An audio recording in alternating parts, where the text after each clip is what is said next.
భారత ఆర్థిక వ్యవస్థలో అనేక ప్రధాన మార్పులు వచ్చాయి. కానీ పన్ను వ్యవస్థలో ఇప్పటికీ పాత నిర్మాణమే ఉంది. ఈ కారణంగా పన్ను చెల్లింపుదారులు అనేక సమస్యలను ఎదుర్కొంటున్నారు. దీంతో పాత చట్టం స్థానంలో కొత్త ఆదాయ పన్ను చట్టం ప్రవేశపెట్టింది కేంద్ర సర్కార్.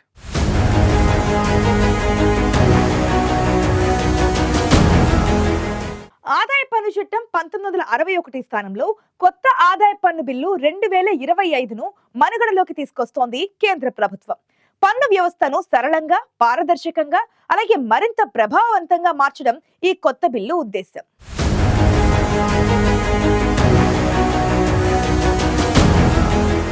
తొలి విడత పార్లమెంటు బడ్జెట్ సమావేశాలు ముగిశాయి. మొత్తం 2 విడతల్లో పార్లమెంటు బడ్జెట్ సమావేశాలు నిర్వహిస్తుండగా తొలి విడతలో భాగంగా జనవరి 31 నుంచి ఫిబ్రవరి 13 వరకు కొనసాగాయి.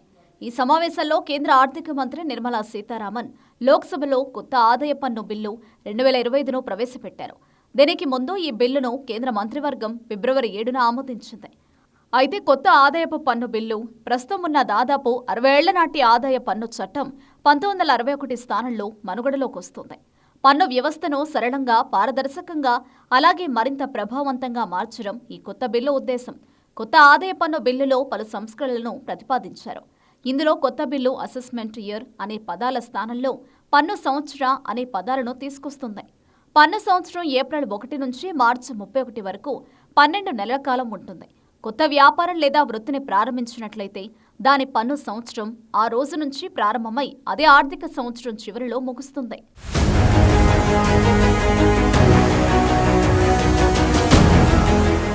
కొత్త బిల్లు చట్టపరమైన పదాలను సరళీకరించింది, పెద్ద వాక్యాలను కుదించింది, అలాగే సామాన్యులు కూడా అర్థం చేసుకునేలా మార్చింది.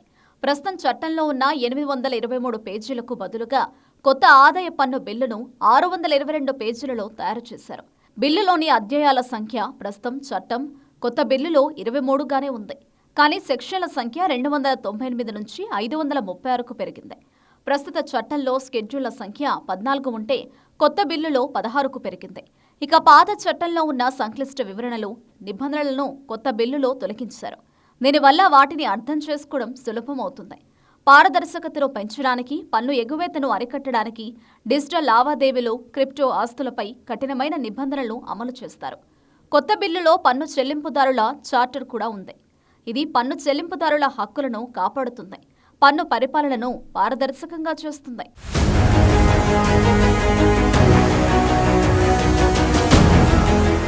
ప్రస్తుత ఆదాయ పన్ను చట్టం 1961లో అమల్లోకి వచ్చింది. ఇది 6 దశాబ్దాల నాటిది కావడం వల్ల సాంకేతికంగా సంక్లిష్టంగా, ఆచరణాత్మకంగా ఇబ్బందికరంగా మారింది.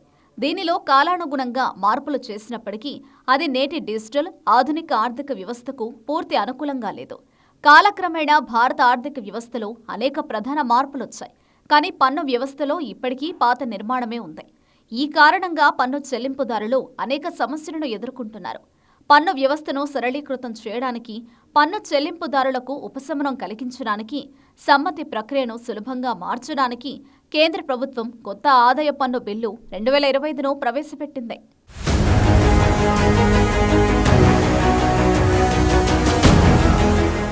పాత ఆదాయ పన్ను చట్టంలో పలు సమస్యలున్నాయి. సంక్లిష్టమైన పన్ను నియమాలను అర్థం చేసుకోవడంలో ఇబ్బంది పడుతున్నారు. పన్ను రిటర్న్లను దాఖలు చేయడంలో, అలాగే పాటించడంలో పరిపాలనాపరమైన ఇబ్బందులు పెరిగాయి. వీటితో పాటు పన్ను వివాదాల పరిష్కారం చాలా నెమ్మదిగా, సంక్లిష్టంగా ఉంది. అలాగే డిజిటల్ ఆర్థిక వ్యవస్థకు తగ్గట్లుగా సరైన నిబంధనలు లేవు. అందుకే కొత్త ఆదాయ పన్ను చట్టాన్ని తీసుకొస్తున్నారు. దీనివల్ల పలు ప్రయోజనాలు కలగనున్నాయి. 2025 బడ్జెట్లో ఆర్థిక మంత్రి నిర్మలా సీతారామన్ కొత్త పన్ను స్లాబులను ప్రకటించారు. 12 లక్షల వరకు వార్షిక ఆదాయానికి మినహాయింపిచ్చారు.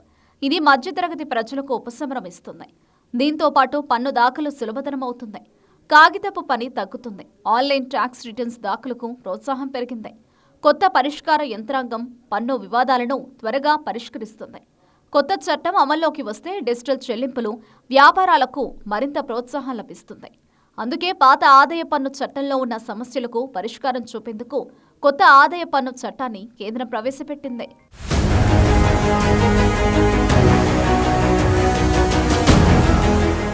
దాదాపు 60 ఏళ్ల నాటి నుంచి అమల్లో ఉన్న ఆదాయ పన్ను చట్టంతో పన్ను చెల్లింపుదారులు అనేక సమస్యలను ఎదుర్కొంటున్నారు.